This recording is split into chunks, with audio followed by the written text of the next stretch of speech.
黄聪明，别再说鼻涕倒流造成慢性咳嗽啦。很多人一想到慢性咳嗽，就会自我诊断是鼻涕倒流所引起的。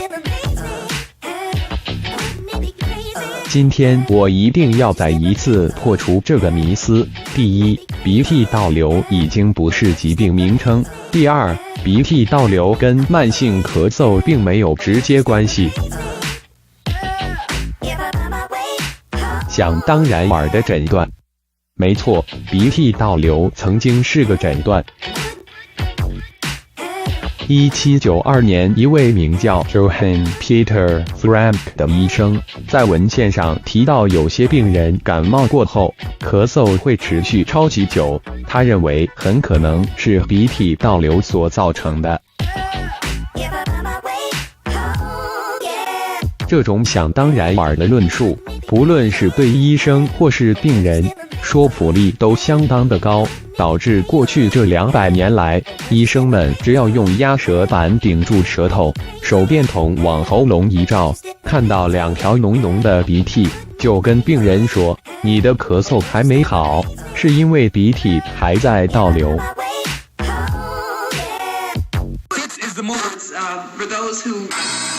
然后请病人吃抗组织胺药物把鼻涕止住。病人乖乖的回家吃药，鼻涕也的确减少了，但很多病人依旧存在咳嗽症状。于是有人说，是因为鼻涕都往后塞了，前面流不出来不代表后面没有，要继续吃药治疗。也有人说，是躺下时鼻涕顺住地心引力往下流，所以夜咳比较厉害。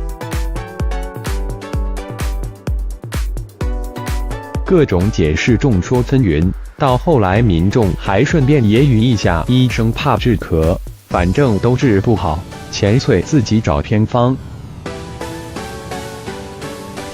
究竟鼻涕倒流会不会造成咳嗽？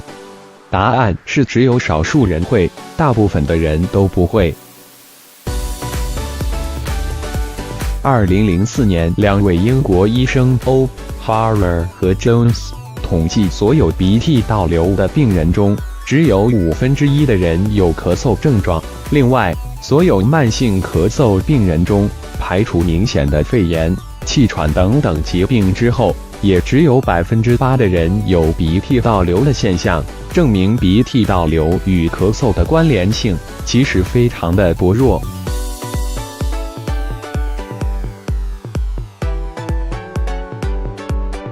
南非一位 Barding 医师更是砸大钱做实验，用核子医学摄影追踪鼻窦炎病人的鼻涕到底会往哪儿流。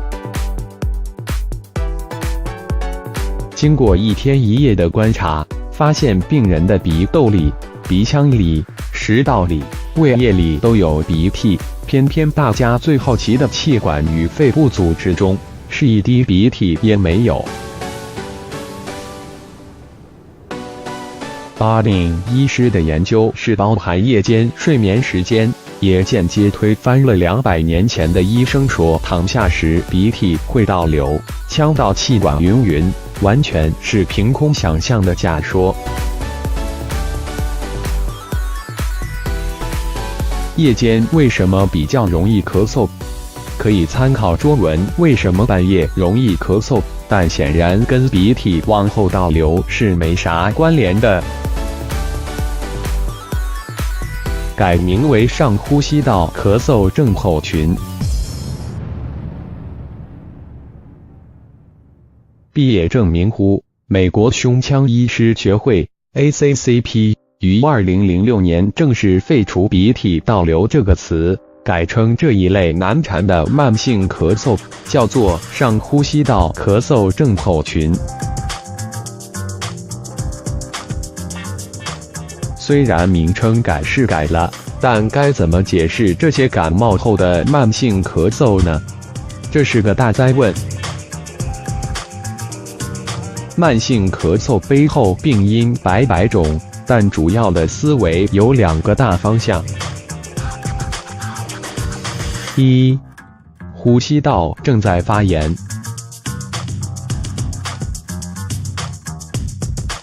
从鼻腔一路到肺部，这一整条路径都叫做呼吸道。这条路上只要有发炎，都有可能会引起咳嗽。所以，若发炎来自细菌性鼻窦炎、细菌性气管炎，那么就可以用抗生素治疗。如果发炎来自过敏性鼻炎、过敏性气管或者是气喘，就应该积极矫正过敏。其他如胃食道逆流、烧到气管所造成的发炎，就要从肠胃道入手。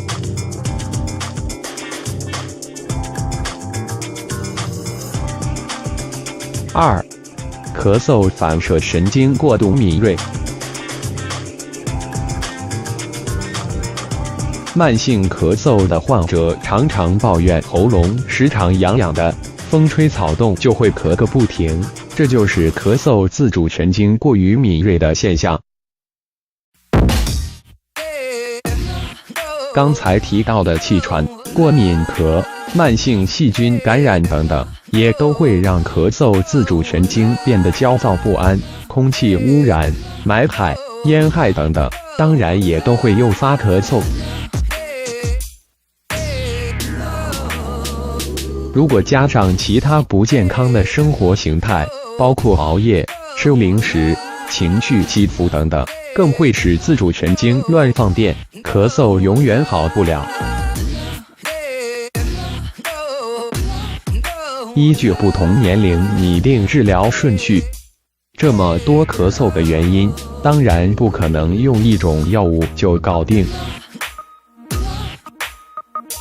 根据研究，6岁以下的儿童若有慢性带痰咳嗽，第一名是气喘、过敏性气管，第二名是黏膜性细菌感染。而这两种疾病，服用止鼻涕的抗组织胺药水，结果通常是无效的。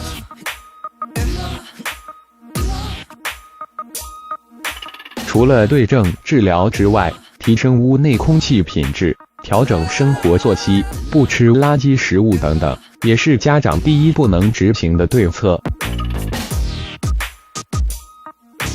至于成年人的咳嗽问题更加复杂，既然我是儿科医师，就不越俎代庖了。